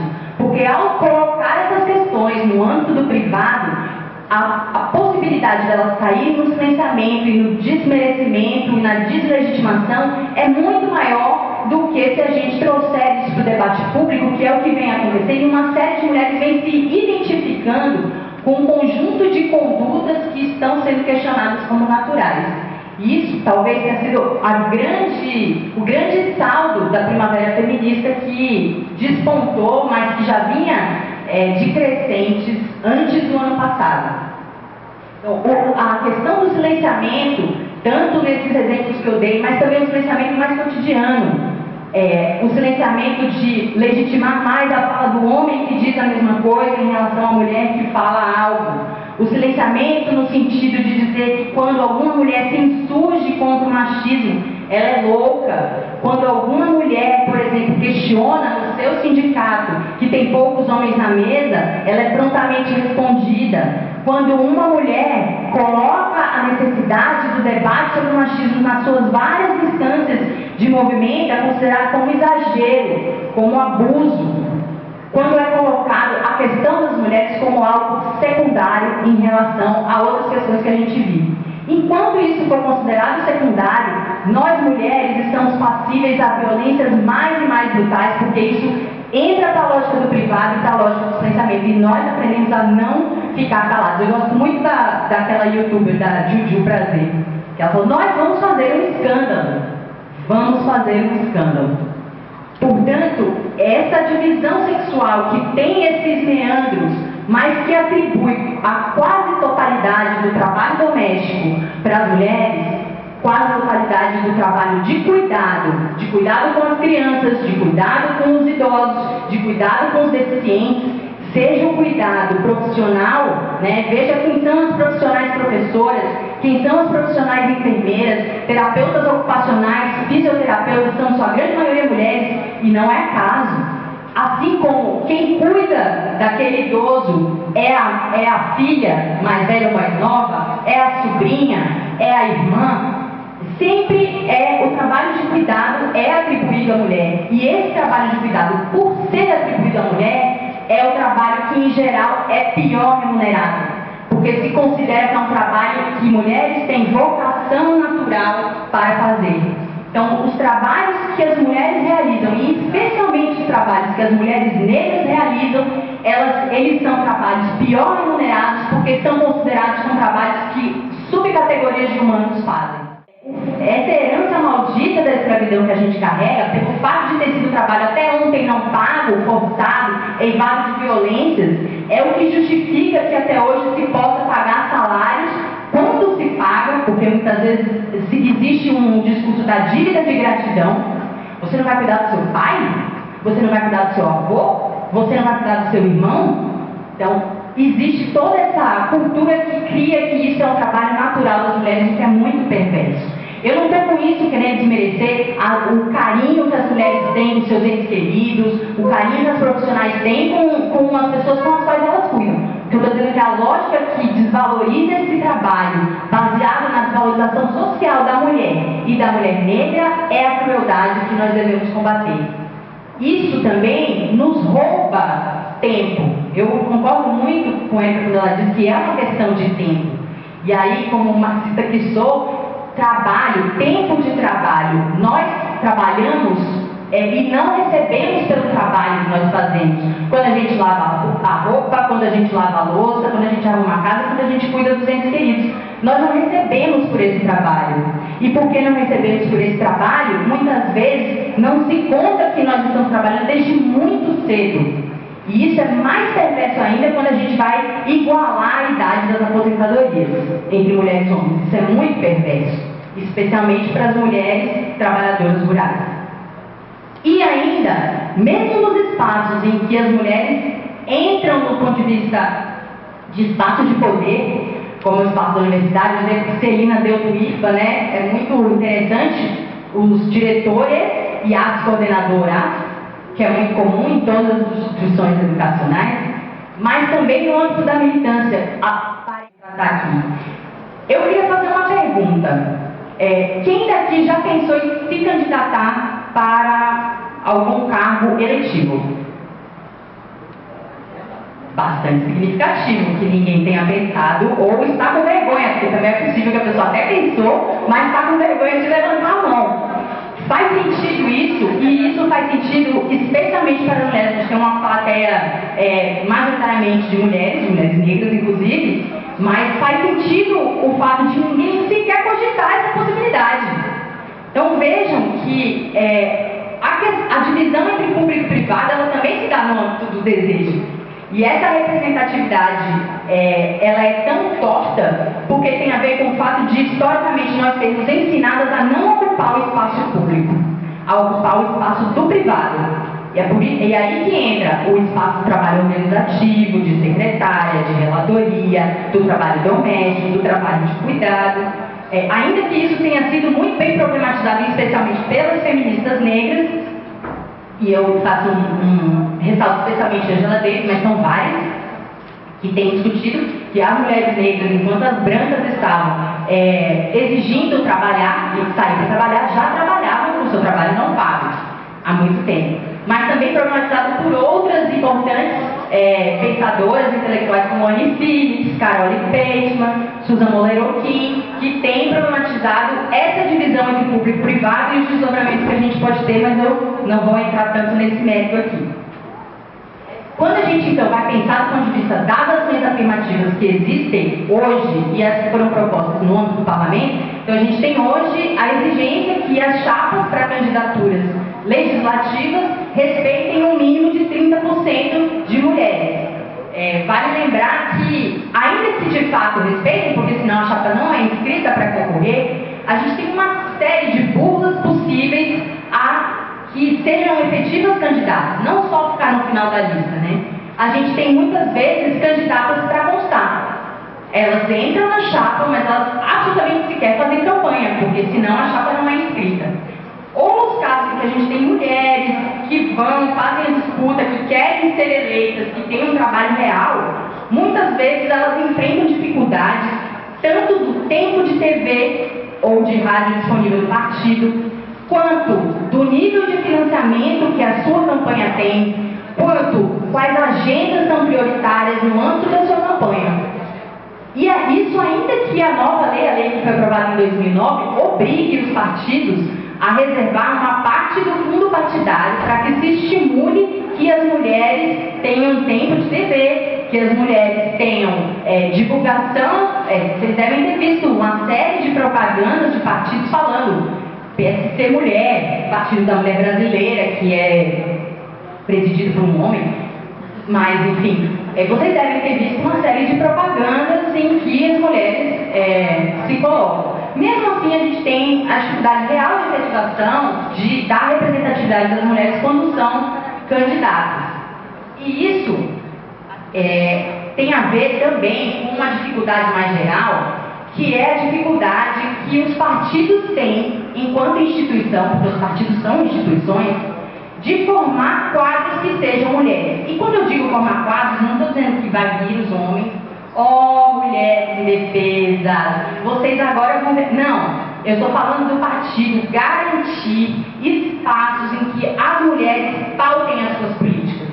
Garantir que tenha grupos de mulheres lá dentro que têm tanta relevância quanto qualquer outra instância partidária, qualquer diretório, qualquer secretaria, enfim, que o partido garanta que entenda que para uma mulher chegar àquele espaço ela teve que percorrer dificuldades muito maiores do que o homem teve que percorrer.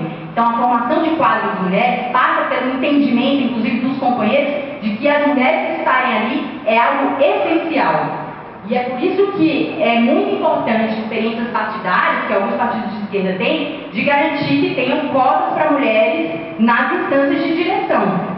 Existem também, inclusive, partidos, do meu conhecimento, o PT e o PSOL, que também têm cotas para negros nas suas instâncias de direção.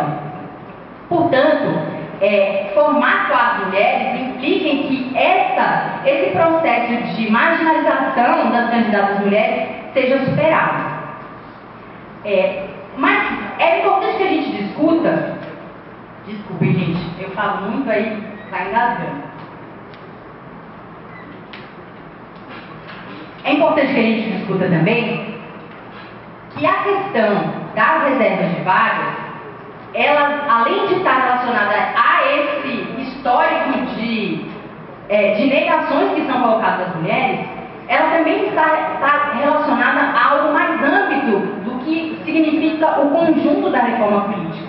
Que a proposta que a Érica faz referência de reserva de vagas, não apenas para candidatos, mas reserva de vagas das cadeiras do Legislativo, é uma proposta que estava inserida no debate mais amplo do que seria a reforma política. E um debate que aí se travou uma série de embates necessários e ainda vem se travando. Eu falo para isso porque é muito pouco efetivo que a gente garanta as cadeiras legislativas, mas que a gente não garanta esses outros condicionantes para que as mulheres ocupem esse espaço. E além dos que eu citei, eu diria do âmbito específico da reforma política, política, outras que são condicionantes bastante graves.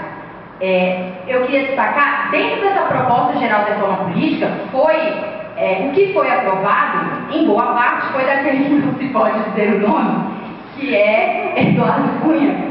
Ele propôs uma série de medidas, ainda que, por conta da pressão social, nós tenhamos um grande avanço, que é a proibição do financiamento privado de campanha, ainda que a gente saiba que o Caixa 2 muitas vezes corre solto. E, lastimavelmente, os únicos partidos que votaram contra a anistia do Caixa 2 foi o PSOL e a Rede. Todos os outros teve membros dos seus partidos que votaram para anistiar o Caixa 2, que é um escândalo. Mas, além do financiamento privado de campanha, uma série de outras medidas são muito importantes para democratizar e permitir que as mulheres, de fato, consigam concretizar o seu direito à representatividade. Então, o que aconteceu de conjunto, além do financiamento, de certa forma, anulou o avanço do que o financiamento significaria. A Lei Cunha, o que ela coloca de mudanças para a legislação, foi bastante restritivo, porque o debate ficou muito superficial. É verdade que ninguém gosta de ver o horário eleitoral, porque a hora que a gente vê é deprimente, de fato, é deprimente. Ninguém gosta, mas se utilizar desse sentimento legítimo da população de rechaço à política profissional, esse sentimento de rechaço à venda de legendas, à proliferação de partidos absolutamente fisiológicos, o que foi feito na minha reforma do Cunha foi aproveitar esse sentimento para reduzir o debate. Então, as campanhas foram reduzidas à metade do tempo, o tempo de TV, como vocês perceberam, foi muito reduzido, o que fez com que o debate de ideias ficasse absolutamente comprometido. E quem conseguiu fazer o debate de ideias são aqueles que justamente já tinham condições financeiras, condições políticas, históricas, porque são os que detêm o poder da institucionalidade há séculos no Brasil, quem foram os principais beneficiados. Mas a gente tem brechas. Ao mesmo tempo em que isso aconteceu, nós conseguimos alguns feitos muito importantes. Alguns conseguiram, de fato, se consolidar em pessoas eleitas, mas outros conseguiram se consolidar em termos de experiências políticas. Eu gostaria de destacar o segundo turno, especialmente no Rio de Janeiro, entre Marcelo Freixo e Marcelo Crivella, e o segundo turno de Belém do Pará, entre Edmilson Rodrigues e Zenaldo Coutinho, que está casado. Mas ninguém fala isso, né? Que Zenaldo Coutinho do PSDB está casado. E além disso, também, no interior de São Paulo, eu gostaria de destacar Raul Marcelo, que é um deputado estadual de São Paulo, que também foi ao segundo turno contra, se eu não me engano, o DEM, não preciso me recordar. Mas eu gostaria de destacar, então, que essa reforma política, se a gente não pensa na reforma política em termos amplos, nós acabamos discutindo só a representatividade, quando, na verdade, essa organização política em que a gente tem a valorização de quem já detém o fundo partidário, de quem já detém possibilidade de utilizar a mídia para desenvolver suas ideias, de quem já detém uma série de aparatos, o perfil de mulheres que são eleitas são aquelas mulheres que, infelizmente, corroboram a lógica de submissão, a lógica do patriarcado, a lógica de que as mulheres, qualquer representatividade importa. Claro que eu acho que a gente não deve tratá-las como da mesma forma como a gente trata os homens que fazem isso ativamente, mas também serão pessoas com as quais nós serão adversárias em uma série de questões. Portanto, a gente tem essas questões, as dificuldades prévias à efetivação das ações afirmativas são questões para a gente tratar. E eu queria dar um exemplo que foge um pouco dessa ideia de representatividade percentual, que é justamente o exemplo das mulheres curdas. E eu acho que é muito importante que a gente aprenda esse exemplo, porque as mulheres curdas são mulheres que não têm um Estado, que têm prendido as lideranças femininas do HDP, que têm prendido uma série de organizadoras de coletivos de mulheres lá na Turquia também. E, além dessa ideia de coliderança, para cada instituição que existe na Turquia, por exemplo, o Exército, para cada instituição que existe na nação curda, elas têm uma instituição paralela de mulheres, porque elas dizem que ter essa instituição a lutar contra o patriarcalismo que está embutido nas próprias instituições. Imagine como a instituição Exército não está imbuída de machismo. Uma instituição que sempre tratou as mulheres com muito pouco, quase nada, como espólio. Uma instituição em que a virilidade é considerada como a principal qualidade. Portanto, a experiência das mulheres curdas é de questionar as instituições e construir novas a partir da luta que para elas é a luta de vida ou morte pela sua liberdade. Porque se elas não conseguirem vencer a luta contra o Estado Islâmico ou contra a Síria, se não forem mortas, elas vão se tornar espólio de guerra.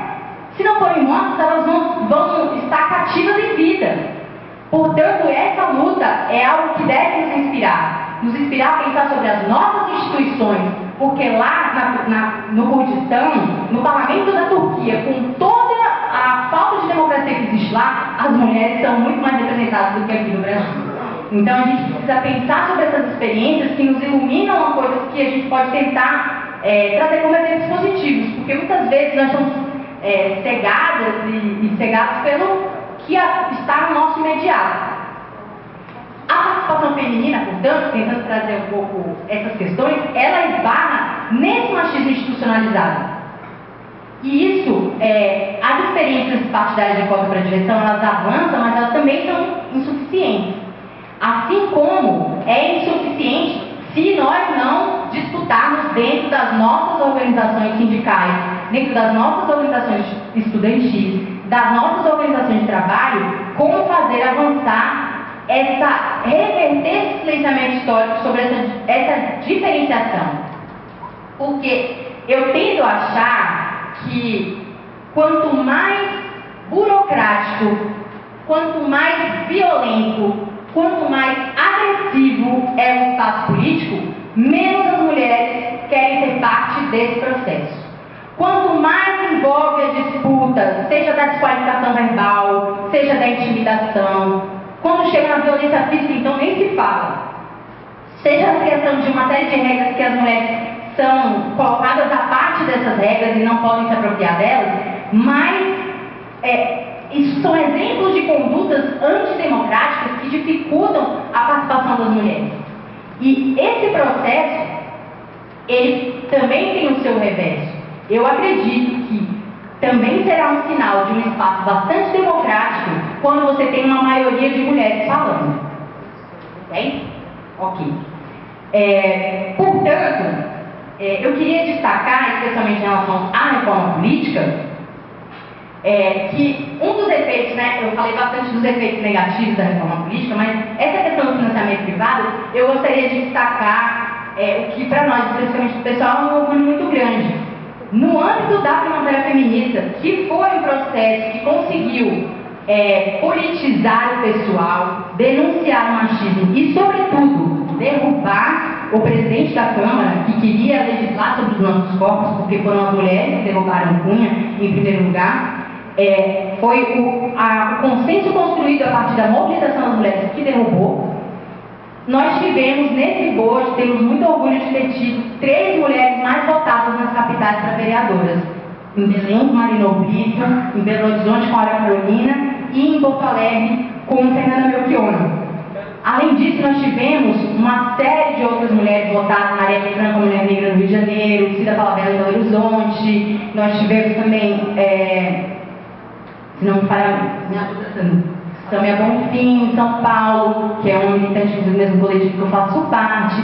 Nós tivemos uma série de mulheres que conseguiram pautar, a partir da invisibilidade que existia dentro do movimento de mulheres, a necessidade de ocupar esse espaço, pela militância que fizeram e ali foram reconhecidas enquanto tal. Então isso é um orgulho que, inclusive, isso vai levar amanhã, no dia de amanhã, vai acontecer um evento do lançamento da bancada feminista do PSOL, que é uma iniciativa que visa justamente fazer intercâmbios entre as câmaras legislativas que estão trabalhando com iniciativas voltadas para as mulheres. Que tipo de iniciativas estão aí sendo colocadas? Também com a presença de Luísa Erundina, que tem sido uma militante histórica, inclusive no voto do impeachment falou pelo empoderamento feminino, que tem lutado já historicamente em defesa dos direitos das mulheres na Câmara.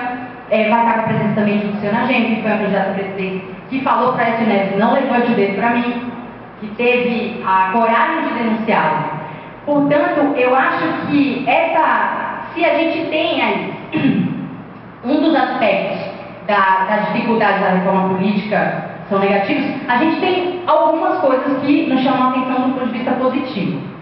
Mas, por outro lado, a gente pensar o fato de uma Câmara ter tão pouca representatividade de mulheres também tem a ver com um processo mais amplo de crise de representatividade das instituições de modo geral. Nós estamos passando um período de crise no Brasil que eu não acho que seja só a relação conflituosa entre o Senado e o Judiciário que seja um dos aspectos dessa crise. Mas a gente tem um processo de crise profunda, não só política, não só econômica, mas também ambiental, também das instituições. E muitas vezes no processo de crise a gente tem dificuldade de pensar como oxigenar o novo e tende a se apegar ao velho. E isso é algo que vai nos criar um grande desafio, porque isso tem a ver com o distanciamento, raríssimas exceções sendo feitas, mas o distanciamento que os representantes têm em relação às demandas da maioria da população. E esse distanciamento tem sido cada vez mais profundo e também uma parte desse distanciamento tem a ver com o abandono de pautas históricas também de partidos históricos da esquerda. Isso acontece e isso faz com que a esquerda como um todo seja penalizada por essa crise. Porque e por isso que eu acho que é tão importante a gente debater as questões das mulheres que nos tocam, especialmente a reforma da Previdência. Igualar a idade de aposentadoria, aumentar a idade mínima para todos os trabalhadores, acabar com exigir a contribuição dos trabalhadores rurais, isso são questões que nos tocam diretamente. Mas não é a primeira vez que uma reforma da Previdência é feita para penalizar os trabalhadores. E foi, inclusive, não existiria PSOL se não fosse a reforma da Previdência. Porque quando nós alertamos que aquilo ali era fazer o trabalhador trabalhar mais tempo e que isso era algo que de princípio nós não poderíamos aceitar, nós fomos expulsos do partido dos trabalhadores. Foi uma expulsão, não foi uma saída. Foi uma expulsão por se negar a votar contra os trabalhadores. E isso é parte da crise que o PT vive hoje. Parte da crise que o PT vive hoje tem a ver com, na hora em que é decisivo, não fazer o que deve ser feito. Tem a ver com, também, na hora que foi decisivo Jorge Viana estar ali no Senado, não ter tido a postura de desafiar o Senado e exigir que Renan Calheiros tivesse de fato o destino que deveria estar preso. Não devia estar nem no Senado hoje, nem no Senado. Também na hora que era preciso alguém para substituir Cunha, votar em Rodrigo Maia, que hoje está votando, depois que o STF fez o julgamento em que admitiu que o aborto é legal até o 3º mês de vida, Rodrigo Maia, que foi votado por vários parlamentares do PT, que alguns felizmente votaram em Luiz Erundina, mas que Rodrigo Maia está agora pautando uma comissão para ressuscitar o Estatuto do Nascituro, para ressuscitar, para procurar criar uma PEC, mais uma, todo mundo mexendo na Constituição para tirar os direitos conquistados, mas uma PEC que venha a criminalizar o aborto, mexendo na Constituição para isso, já que ficaria acima da alçada do Judiciário. Portanto, se nós não colocarmos essas pautas das mulheres como algo que não pode ser negociado em termos de governabilidade, assim como foi, por exemplo, negociada a presidência da Comissão de Direitos Humanos e Minorias para o Marco Feliciano, que fez tantos absurdos que aqui até a assessora dele chegou a denunciá-lo por abuso. Mas se nós colocarmos a pauta das mulheres, a pauta dos negros, a pauta dos LGBTs, a reboque da governabilidade, nós não vamos estar contribuindo para se construir uma política que de fato isso seja essencial. Nós não vamos estar contribuindo para construir o que a gente deveria pensar em democracia real. Se nós porque senão a gente vai fazer uma coisa que e aqui na nossa região acho que isso é muito, bastante palpável. Nós vamos estar denunciando o coronel, mas na primeira oportunidade que a gente veste a bota. A gente veste a bota para dar a mesma coisa que a gente deveria contribuir para denunciar. Então é muito importante que essas pautas não sejam pautas de moeda de troca, em nenhuma situação. Em nenhuma situação, e que isso seja combatido porque é insidioso, é silencioso, machismo no nosso dia a dia. Ele é sorrateiro nas nossas instituições, ele é sorrateiro. Quantas das mulheres que fazem parte de algum coletivo, de alguma organização, se levantaram contra o machismo dentro da sua própria organização e do seu próprio coletivo? Quantas falaram que, olha, é um militante valoroso, mas isso é inaceitável? Machismo, assédio, é inaceitável. Quantas têm a consciência limpa de dizer que fizeram isso? Poucas. Muito poucas organizações. E isso mostra o nível dos desafios que nós temos aí para o próximo período, para que nós coloquemos essas pautas como inegociáveis. Porque quando a gente faz isso, nós estamos sendo cúmplices com aquilo que outra mulher está sofrendo. Nós estamos sendo... Já tinha saído da rua para ir contra o Feliciano. Ela pôde cultivar esse novo ascenso que o movimento negro tem vivido. Esse seminário também faz parte disso. Repensar quais são as demandas contemporâneas de exigir representatividade, mas exigir representatividade substantiva. Porque não adianta ter Fernando Holliday, que de tanto ódio se coloca como alguém, muitas vezes, contra as pautas históricas do movimento negro. É difícil para a gente sofrer para falar isso, mas a gente tem também uma série de mulheres que se colocam contra as nossas pautas históricas, que se dizem em defesa da vida, mas são na verdade em defesa do nascimento. Porque nós, feministas, quando a gente defende a legalização do aborto, nós somos pela vida das mulheres negras, que são as que mais morrem por tomar citotex sem acompanhamento, por enfiar agulha de crochê, por pedir para as pessoas baterem na barriga até o feto sair. Essas vidas que a gente está lutando a favor quando a gente está falando em nome da legalização do aborto. Então, enquanto essas pautas não forem moedas de troca, nós temos muito a construir para chegar, de fato, a uma democracia real em que a vida das mulheres não seja negociada tão barata. É isso.